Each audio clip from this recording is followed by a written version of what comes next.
para sa mga batang manonood. Ano ba yan mo? VHS? Ikaw ang hilig. Alam mo ba, mahilig ako sa action? Matalag nito, di ba? Pero sabi ko, namimiss mo naman ng action kasi wala na. Wala na nga. Ba't wala ng Tagalog na movie na action? Feeling ko yung mga tao nagsawa na rin. Ikaw ba nagsawa ka na? O namimiss? Hindi, parang pagka-action movie na Tagalog, parang nababaduyan na ako. Ayun, tingnan natin kung bakit. So hindi mo alam, ikaw gumagawa kang pelikula eh. Muna kasi ang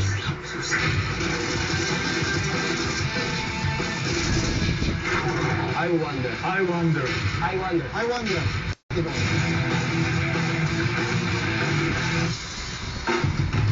Sinong gumawa? Paano nagsimula? I wonder.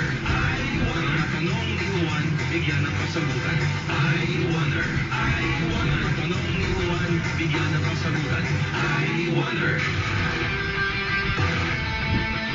Isang astig at magiting na leading man. Idolo ng masa at tagapagtanggol ng mga inaapi.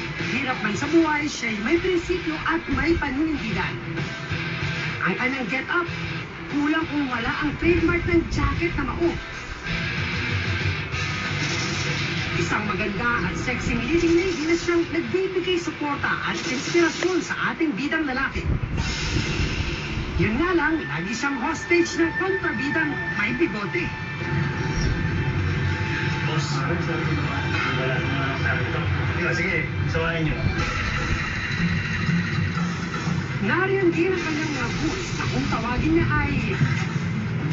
Mamala, dali nyo sa akin ng ulo ni Jericho. At siyempre, ang sandamakmak na barilan.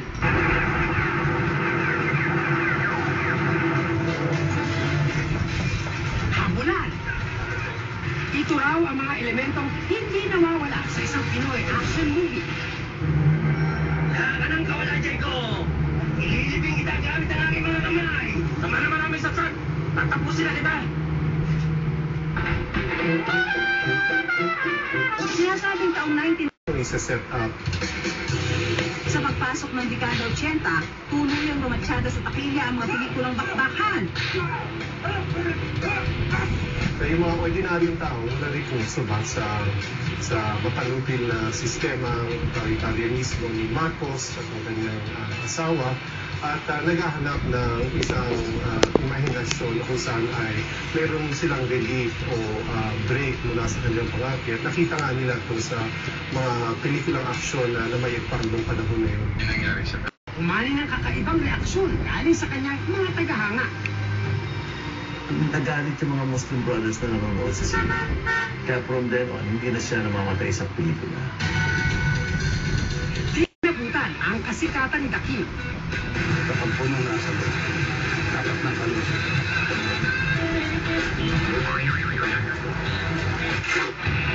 Dahil ang mga pelikula na kanyang pinagdito. Isang magandang direktor. Mabilang ng bago. Naging mapanuri na rin daw ang mga manonood sa paglipas ng panahon at napansin nila na yun at yun din ang kwento at mga elemento sa pelikulang aksyon. Sa pamamagitan ng isang checklist, inalam namin kay Juan kung ano-ano ang mga eksenang kinasawaan niya sa mga Pinoy action movie. Ego, nagkita tayo muli. Oo, pero sa pagkakataon ito, tatapusin na kita. Umpisa na natin to. Besan satan bago magbarilan.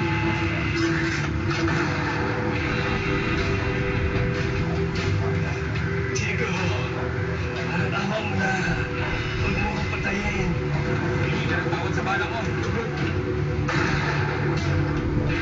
Alam mo na, Climax, kapag sinabi ng bida ang title ng pelikula.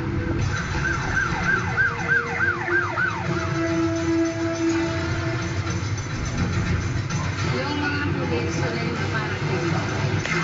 Sa pananaw ko bilang direktor, masyado kasing mabigat sa ang set ng lumang pundo na itinayo pa sa Laguna.